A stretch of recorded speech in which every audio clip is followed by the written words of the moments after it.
So, my dear and trusted friend, mon brave, I'm now to take it then that you have decided to give up your quest for trying to find a way of travelling into space, moving at 1,000,000 times the speed of Mach, as it were. Yes. Yes. After all that blather and wind and bluster that I've been listening to for weeks and weeks, you said to me that you were the last of the true Marxist-Machists that Lenin would have had put to death or expelled. You've been blathering on about it for months and months, and now you just say, oh, yeah, I've given up. So, what other propulsion are you planning on using then to seemingly traverse through many a black hole? Well, I've come to the conclusion that the fragility, the feebleness of flesh, I don't think really would after so much. We haven't got the materials to build any capsule to travel at sort of a, shall we say, 1,000,000 times the speed of sound and reach over the speed of light. Reasonably and realistically, we couldn't stand the distance or the speed, but I thought you said it was possible. It was going to be possible in not so distant future to travel that back and forth as a shuttle almost. No, no, it's not going to work. And anyway, I think it's better the way I've looked at it now, which is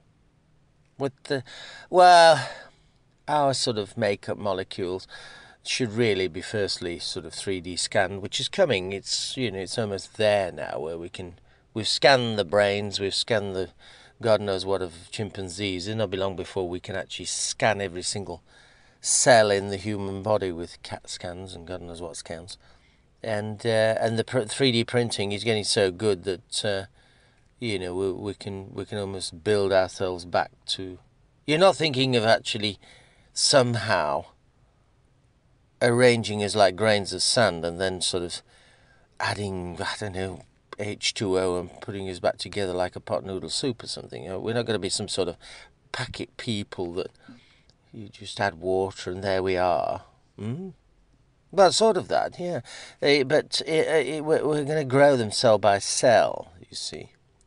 Come to the conclusion that through this latest virology and stuff, it's a bit like the honeybee building a hive with these 3D printing machines.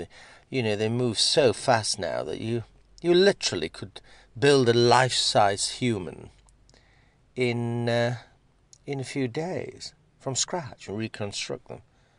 Yes, but it's all pie in the sky. It's never going to really happen, is it? Well, it is if we use viruses in a sense to reconstruct. Viruses? I don't know what you're talking about. To start from one cell as the body starts, and then, do bear in mind it takes 9 months. Well, in spatial time, I mean, on the cosmological clock, what's 9 months? It's like 9 nanoseconds. It's nothing anyway. The body will be up and running and function in no time at all on another planet. And this is what I'm talking about, that if we were to actually have it, spermiation and cells frozen together, like a biogenerated meat packet, as it were, it could start the process wherever it landed. Right. So you've given up on going on with the... Well, no, I've not given up. I'm still working at that sort of thing, the Machist experiment, but it's proving a little difficult to, because transference at that speed, our feeble flesh would be, pot noodle and soup when we got there. I see. So transference of life to another galaxy then, what are we on? So now it's what?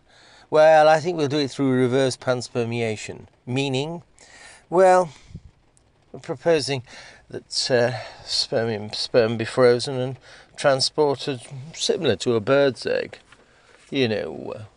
totally frozen, in its own cocoon like a shell, and then with the necessary protein and carbohydrate, just like a bird's egg really, and amino acids to kickstart the process, and then go the reconstruction at the other side.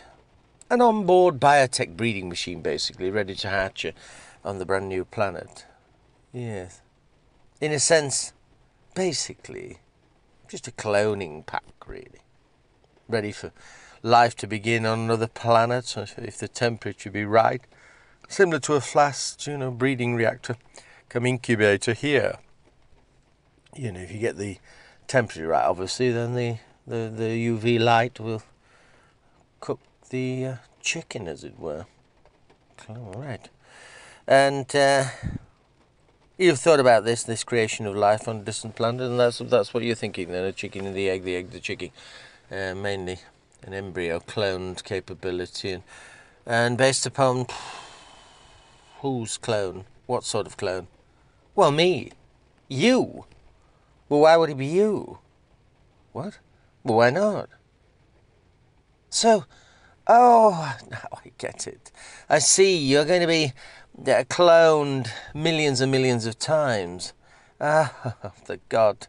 The God, yes. Yes, yes, and this is why you're changing religion so many times, isn't it? You decided to become the ultimate, the self-obsessive, panspermeating clone of the whole universe. It replicates cloned Collins throughout space. Very good. Oh, God, you do take it, don't you? You take the biscuit, don't you?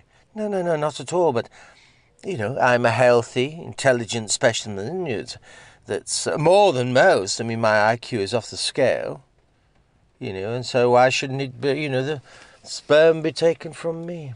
Oh, I see.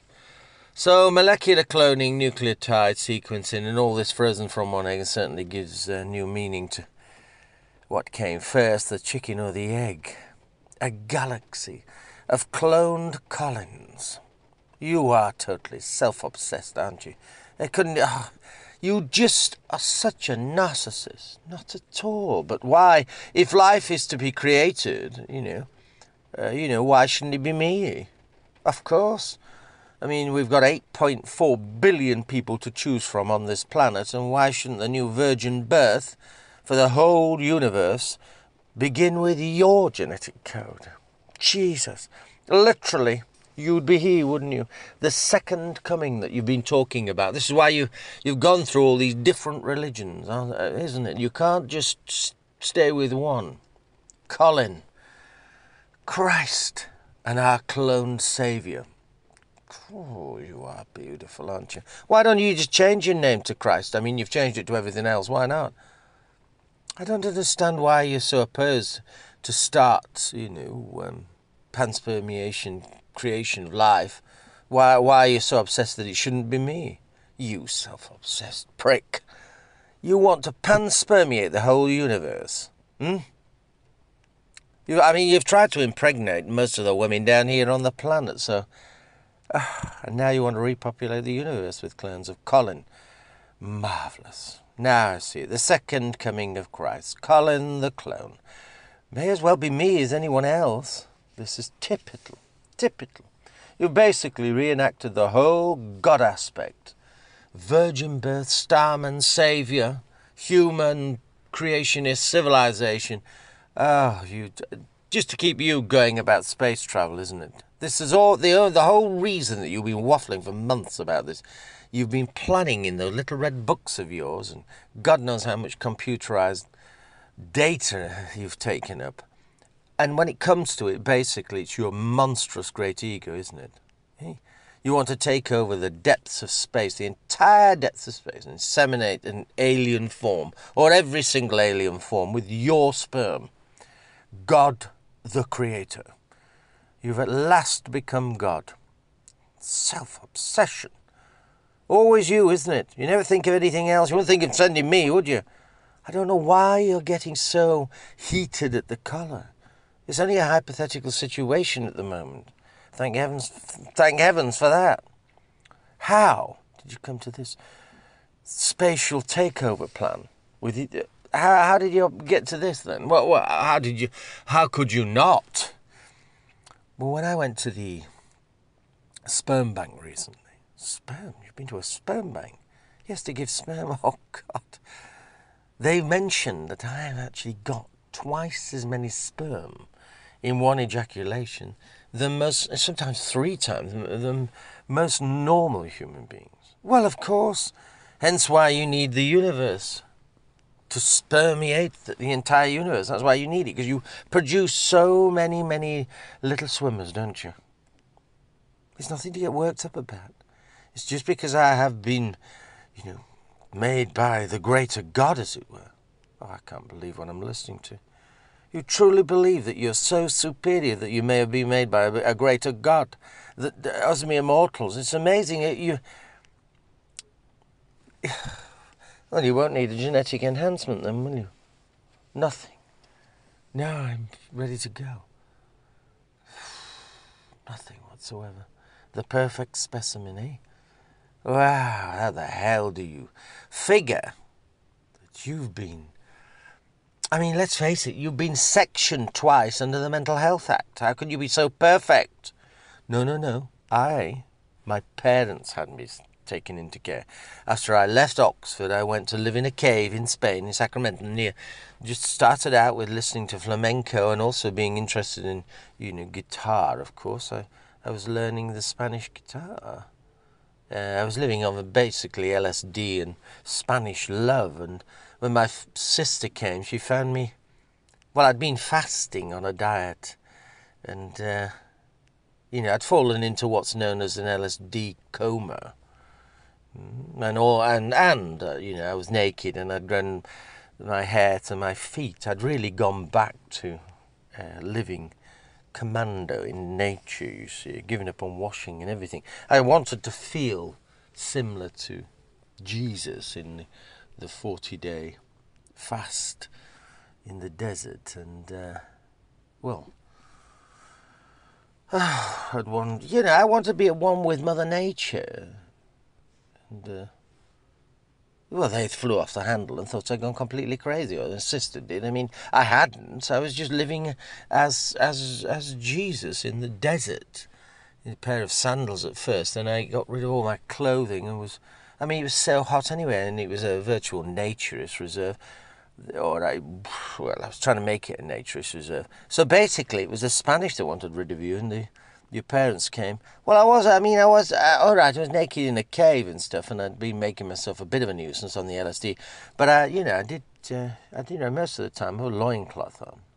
A caveman from Christchurch. The University of Oxford would be so pleased, eh? And what was the second sectionable offence then? Well, it was self-induced psychotic behaviour due to, that 40-day starvation in the desert and fasting and feasting. I took stimulants to keep me alive, which sent me, it started with hallucinations and stuff, and, I went completely out of synaptic sync. Cuckoo, you mean? Not quite cuckoo, but, it was close. I needed to feel what it was like to have this 6-week starvation of Christ, the whole of Lent without giving up just a little water, I see. And then, it's like the standoff that Christ made against the devil's temptation while he was out there, I see. So you think they're suffering some sort of biblical bulimia. Well, it's not a biblical bulimia. Well, it sounds like it. But this, again, is just another cry and a seek for attention, isn't it? You've become this... For you to become this Nazarene narcissist, you're suffering from the God complex. Remember what Ernest Jones termed it? Character flaw. Autoerotic, overconfident, exhibitionist. You remember? I mean, you could have wrote the whole article. Mind over masturbation, as it were. Yeah. Now, this is why, when you did write about this subject, your divine masturbation, you were struck off most of the websites. Well, it wasn't that. Because I had... I had to have a psychosexual diversion, as it were, about this subject, self-mesmerization through masturbation. Yes. So your sexual, spiritual sentience, to overcome this starvation, you thought that you'd engage in divine masturbation non-stop, which you yourself, even on the websites, described it as a slow spiritual stroking of one's own stalk to overcome the temptation of the devil. Autoeroticism, again, taken to the extreme level. No. Divine diversion away from, so that you can transfix your pain into pleasure, so that you can mesmerize yourself away from the hunger with hypnosis, you see. I see. But I thought masturbation was some sort of sin in the good book, and no. Matthew clearly states that the adulterous thought is the sin, to covet one's close by, friends and stuff is the sin. The masturbation is not, This is why I took it to the extreme, and how I ended up with, I see, and how you ended up with a massively high sperm count, I see, at the fish farm. No, I'm just naturally high. Of course, nothing to do with masturbating for 3 days on end, or 40 days on end by the sounds of it. And, of course, in your, sperm, the IQ is obviously so enormous, and would be enormous, much more than anyone else, than any, for the greater God, yeah. Because, you're beautiful, aren't you? And this is why, I'm thinking that if I put my swimmers forward into a space panspermiation project, then of course they're going to be far greater than anything else. Christ, you're serious, aren't you? Corpus Christi, the Holy Eucharist, and, well, of course, this is it, isn't it? My body will become the bread on the water, as it were, to feed the forthcoming fry. Good God. You selfish, shellfish, Jean. Shame you can't impregnate yourself, isn't it, with some parthenogenesis, and instead of panspermiation, then you could possibly even give birth, couldn't you? Oh, the universe. The cloning of Colin. I think it's gone far enough. Oh, I can't listen to this any longer. Goodbye.